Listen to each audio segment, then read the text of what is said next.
Oi, moço. Oba!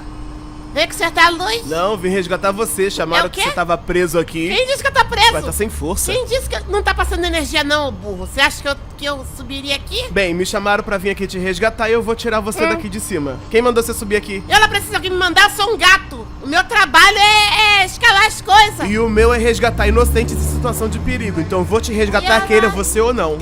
Tenta me tirar daqui só pra tu ver. Se tu vai conseguir me tirar daqui, tá maluco? Veio de otário. Ah, eu sei que você tá nervosa, mas... Nervoso, eu sou macho. Ai, corrige tá nervoso. Ó, vai ser Antiprofissional. rápido, eu vou colocar você aqui Nem no perguntou tecido meu nome. e a gente vai descer em segurança, Ah, ok? isso foi o que você Calma. idealizou, né? Cuidado. De jeito nenhum que eu vou entrar nesse pano Pode fedido. vir. Eu não vou. Tu veio de otário, eu consigo descer. Eu não sou incompetente igual Você vocês, tem que não. facilitar o meu trabalho. Se cai dessa merda, eu tô demitido. O jornalista lá embaixo, cheio de coisa pra cobrir você aqui. Não foi eu perdendo que seu chamei. tempo. Quem te chamou pra lacrar.